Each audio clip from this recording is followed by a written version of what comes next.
والسلام علی من لا نبی بعد اما بعد۔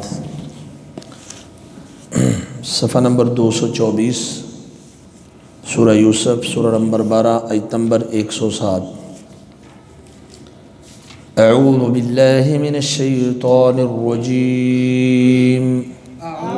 بسم اللہ الرحمن الرحیم۔ افامنوا، کیا وہ امن میں ہو گئے ہیں، یعنی بے خوف ہو گئے ہیں، ان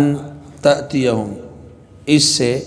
یہ کہ آئے ان کے پاس غاشیۃ، ڈھانپنے والی، گھیر لینے والی کوئی آفت، من عذاب اللہ، اللہ کے عذاب سے، او تأتیہم الساعۃ، یا آئے ان کے پاس قیامت بغتۃ، اچانک، وہم لا یشعرون، اس حال میں کہ وہ اس کو نہ سمجھ رہے ہوں۔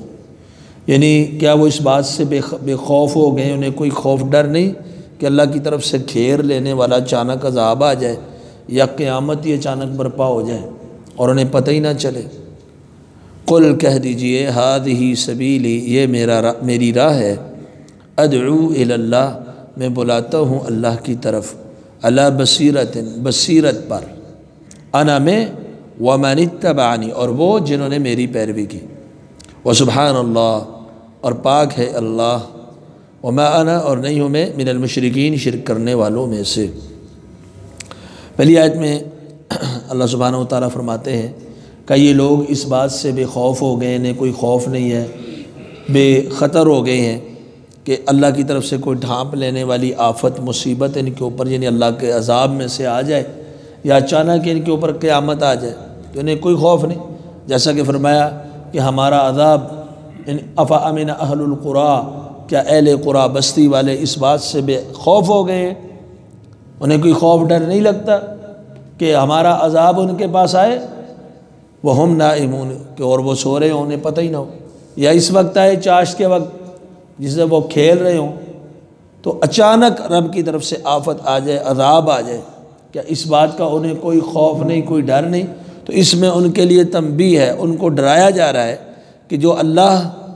دعوت دیتے ہیں اپنے پیغمبروں کے ذریعے، اور پیغمبر تمہیں توحید کی طرف بلاتے ہیں، اللہ کی راہ کی طرف بلاتے ہیں، تو تم اس کو بالکل پس پش ڈالے ہوئے ہو۔ پیچھے آپ نے پڑھا، اکثر لوگ جو ہیں وہ جانتے ہوئے بھی اللہ کی آیات سے گزرتے ہیں، اللہ کی آیات کو دیکھتے ہیں، پھر بھی پس پش ڈالا ہوا ہے، منہ موڑا ہوا ہے، اعراض کیا ہوا ہے۔ تو فرمایا کہ وہ انہیں اس بات کا کوئی خطرہ نہیں کہ اللہ کی طرف سے عذاب آ جائے گا، یا یہ خطرہ نہیں کہ اچانک قیامت ہی آ جائے، کیونکہ قیامت کا وقت تو اللہ نے کوئی بھی نہیں متعین کیا، کسی وقت بھی آ سکتی ہے، اور جو مر جائے، موت تو ہر انسان کو کسی وقت بھی آ سکتی ہے، جو فوت ہو جائے اس کی قیامت تو سمجھو برپا ہو ہی گئی۔ تو اچانک قیامت آ جائے، یا اچانک اللہ کی طرف سے عذاب آ جائے، اس خوف کا انہیں کوئی، یعنی اللہ کے عذاب کا یا قیامت کے برپا ہونے کا انہیں کوئی خوف خطرہ نہیں ہے، اسے معمولی سمجھتے ہیں۔ پھر فرمایا قل ہذہ سبیلی، آپ کہہ دیجئے یہ میری راہ ہے، اے محمد صلی اللہ علیہ وسلم آپ کہہ دیجئے یہ میری راہ ہے، میرا رستہ ہے، ادعو الی اللہ، میں کیا کرتا ہوں، اللہ کی طرف بلاتا ہوں۔ اب جتنے بھی پیغمبر آئے، تمام انبیاء کرام سلام اللہ علیہ مجمعین، ان کی دعوت یہی تھی کہ انہوں نے دنیا کو، مخلوق کو مخلوق کی عبادت میں نہیں لگایا۔ اب دیکھ لیں، پہلے جو تھے لوگ، سیدنا نوح علیہ السلام کی قوم کے نیک لوگ، ان کے ناموں پہ بت بنا لیے، ود، سوا، یغوث، یعوق، نصر، اور ان کی عبادت کرتے۔ مشرکین مکہ نے سیدنا ابراہیم علیہ السلام کا بت بنا دیا بیت اللہ میں، سیدنا اسماعیل علیہ السلام کا بت بنا دیا، پیچھے کوئی نہ کوئی نیک ہستی، نظریہ، یعنی وہ لوگوں کی عبادت کرتے ہیں۔ انکم، اللہ تعالیٰ نے فرمایا ان الذین تدعون من دون اللہ عباد امثالکم، جن کی تم اللہ کو چھوڑ کے عبادت کرتے ہو تمہاری طرح کے بندے ہیں، یا پھر اللہ کی بنائی ہوئی چیز، مخلوق، سورج، چاند، ستارے، پتھر، درخت، مورتیاں، یا الغرض کوئی بھی چیز ہے جس کی طرف لوگ رجوع کرتے ہیں،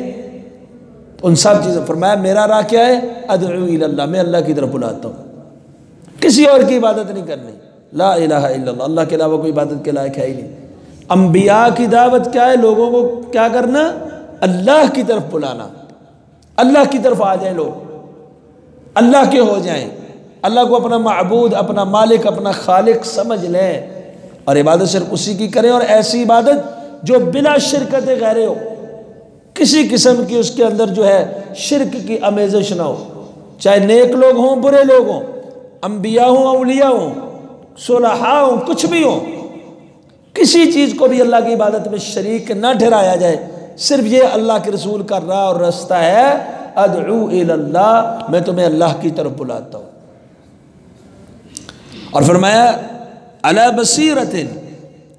باقی لوگ، باقی مذاہب جو ہیں،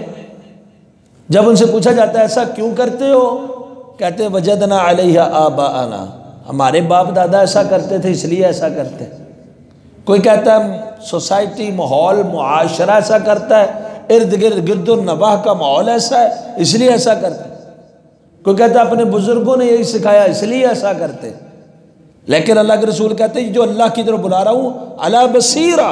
بصیرت کے اوپر ہوں۔ یہ صرف کسی کی اندھی تقلید نہیں ہے، دیکھم دیکھا نہیں ہے، یا پھر جس کے پشت پہ کوئی دلیل ہی نہ ہو، ایسے اپنی طرف سے گڑھی ہوئی باتیں، اوہام، ایسی چیزیں نہیں ہیں۔ بصارت کے اوپر تو کی دعوت ہے، بصیرت کے اوپر۔ بصارت کہتے ہیں آنکھوں سے دیکھنے کو، بصیرت کہتے ہیں جسے دل سے خوب اچھی طرح سمجھا جائے۔ تو یہ جو اللہ کی راہ ہے، اللہ کی توحید ہے، اسے میں نے بھی انا ومن اتبعنی، اور جنہوں نے میری پیروی کی، سوچ سمجھ کے اس کو قبول کیا ہے اور سوچ سمجھ کے اس کی دعوت دیتے۔ کیوں؟ کیونکہ اس کے دلائل بڑے، اس کی نشانیاں بڑی، ایسے ناقابل تردید دلائل ہیں، دنیا ان کا رد نہیں پیش کر سکتی، بالکل واضح ٹھوس حقیقت، جیسے کہ علم الیقین ہو۔ تو اس لیے بصیرت کے اوپر ہیں، ہم سوچ سمجھ کے تو پر آئے ہوئے ہیں۔ باقی معبودان باطلہ کا جو انکار ہے دلائل کی بنیاد پر ہے، بصیرت کے اوپر ہے، دیکھا دیکھی نہیں، اندھی تقلید کی وجہ سے نہیں ہے۔ علی بصیرۃ، سوچ سمجھ کر، بصیرت کے اوپر، میں بھی اور وہ بھی، ومن اتبعنی، جنہوں نے میری پیروی کی۔ رسول اللہ صلی اللہ علیہ وسلم کا کوئی بھی پیروکار ہے، اگر وہ اللہ کی طرف بلاتا ہے، توحید کے اوپر ہے، رسول اللہ صلی اللہ علیہ وسلم کی سنت کے اوپر ہے، قرآن کے اوپر ہے، حدیث کے اوپر ہے، وہ ایک دلائل کے اوپر ہے، اس کا عقیدہ، اس کا نظریہ، اس کا منہج، اس کا مسلک، اس کا طریق، وہ قرآن اور حدیث ہوتا ہے،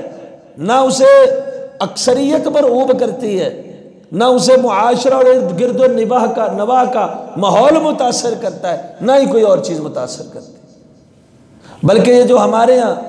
آراء اور رجال کو دین بنا دیا گیا کہ یہ بھی دین ہے، بزرگوں نے کہا ٹھیک ہے قرآن ہے، حدیث ہے، لیکن ہماری سمجھ سے بالا تر ہے، ہم تو وہی کہیں گے جو ہمارے بزرگ کہتے ہیں، ہمارے ماں باپ کہتے ہیں، ہمارا معاشرہ کہتا ہے، ہماری مسجد کے مولوی صاحب کہتے ہیں، ہم قرآن حدیث نہیں سمجھ سکتے۔ تو اللہ کے رسول صلی اللہ علیہ وسلم نے فرمایا قرب قیامت کی کچھ علامات بیان فرما دیں، اور ان میں ایک علامت یہ بیان فرمائی وَتُقْرَأُ بِالْقَوْمِ الْمُثَنَّاتِ، لوگ مثنات پڑھیں گے، مثنات پڑھی جائیں گی۔ کہا کہ مثنات کیا ہے؟ الَّتِي كُتِبَتْ سِوَى کتاب اللہ، جو اللہ کی کتاب کے علاوہ لکھی جاتی ہے، یعنی جو چیزیں لکھی جاتی ہیں ان کو دلائل پر مبنی نہیں، قرآن اور حدیث کے علوم کے اوپر مبنی نہیں، شرعی دلائل کے اوپر مبنی نہیں، اپنی طرف سے افسانہ، قصہ، کہانی، ارد گرد کی بات، ادھر کی بات، ادھر کی بات، ایسی چیزیں۔ تو یہاں فرمایا علی بصیرہ، میں بصیرت کے اوپر ہوں، یعنی یہ باتیں ہماری سوچی سمجھی ہیں، کوئی قصے کہانیاں نہیں ہیں، کوئی اپنی طرف سے باتیں نہیں ہیں، بلکہ بصیرت کے اوپر ہیں۔ انا ومن اتبعنی، میں اور جنہوں نے میری پیروی کی۔ وسبحان اللہ، اور اللہ پاک ہے، مبرہ ہے، پاک ہے اللہ تمام نقائص سے، تمام عیوب سے، اس کی کوئی اولاد نہیں، اس سے پاک ہے، اس کی کوئی بیوی نہیں، اس سے پاک ہے، اس کا کوئی شریک نہیں، اس سے پاک ہے، اس کے ساتھ کا برابری کا کوئی نہیں، اس سے پاک ہے، ہر عیب، ہر نقص، ہر کمی اس سے اللہ رب العالمین پاک ہے۔ سبحان اللہ، سبحان اللہ کے اندر ایک بہت وسعت ہے معنی کی۔ وما انا من المشرکین، اور میں نہیں ہوں شرک کرنے والوں میں سے، یعنی جو اللہ کی صفات میں، ذات میں، اللہ کے اسماء کے اندر کسی کو شریک کرتے ہیں، یا اللہ کے علاوہ لوگ اور عبادات کرتے ہیں معبود باطلہ کی، میں ان لوگوں میں سے نہیں ہوں۔ وما انا من المشرکین، اور میں شرک کرنے والوں میں سے نہیں ہوں۔ سبحان اللہ۔